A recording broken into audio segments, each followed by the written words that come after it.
Avez-vous déjà eu l'impression que plus vous donnez, moins vous recevez? Vous êtes celle qui anticipe tout. Celle qui prend soin, qui organise, qui soutient sans jamais faillir. Vous pensez, au plus profond de vous-même, que votre dévotion est la clé de son attachement.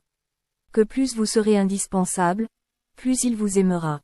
Et pourtant, un matin, vous vous réveillez avec une sensation étrange.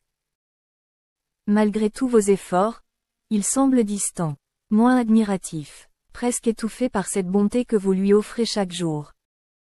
Bienvenue dans l'un des paradoxes les plus douloureux de la psychologie humaine. Aujourd'hui, nous allons briser un tabou.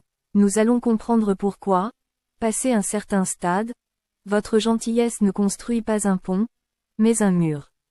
Pourquoi un homme mûr, celui-là même que vous chérissez, peut finir par s'éloigner précisément parce que vous lui donnez trop.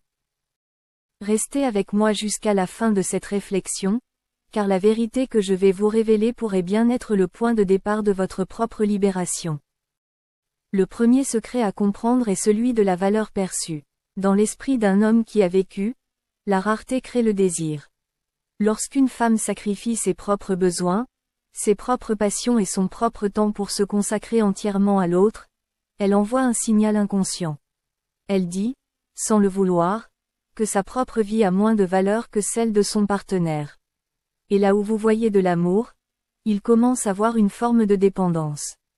Un homme mûr n'est plus à la recherche d'une seconde mère ou d'une assistante de vie.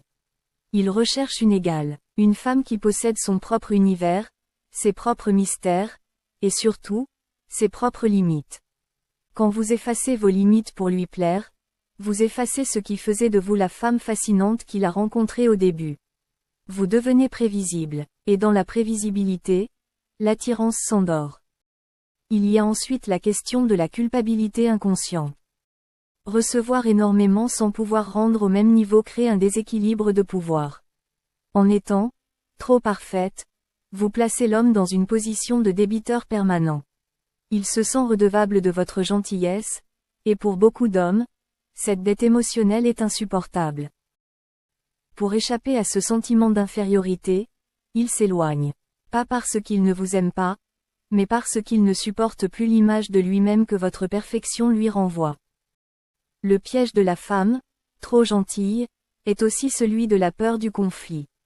Souvent, derrière cette douceur extrême, se cache une peur profonde de l'abandon. Vous dites oui pour ne pas déplaire. Vous évitez les vagues pour maintenir une paix de surface. Mais un homme mûr a besoin de relief. Il a besoin de sentir que vous êtes capable de lui dire non. Le « non » est la preuve que vous vous respectez. Et un homme ne peut respecter une femme que si elle commence par se respecter elle-même. Observez ce qui se passe quand vous commencez à reprendre votre espace. Quand vous cessez de tout organiser, quand vous recommencez à sortir pour vous, quand vous laissez un peu de vide dans l'emploi du temps du couple. Au début, il y aura peut-être une surprise, voire une petite résistance. Mais très vite, vous verrez son regard changer. Ce vide que vous créez, c'est l'espace dont il a besoin pour revenir vers vous de son propre chef. C'est l'oxygène qui permet au feu de l'attirance de repartir. La vérité finale est sans doute la plus difficile à entendre. On n'aime pas une personne pour ce qu'elle fait pour nous, mais pour ce qu'elle nous fait ressentir.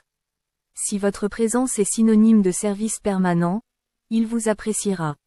Mais si votre présence est synonyme de défi, d'inspiration et d'indépendance, il vous admirera. Et l'admiration est le socle de l'amour durable. Apprenez à être moins disponible. Apprenez à cultiver ce jardin secret où il n'a pas toujours sa place. Ne craignez pas de le perdre en étant vous-même. Craignez plutôt de vous perdre en essayant d'être celle que vous pensez qu'il attend. Car au bout du compte, l'homme de votre vie ne cherche pas une sainte, il cherche une femme. Une femme vivante, imparfaite, et souveraine.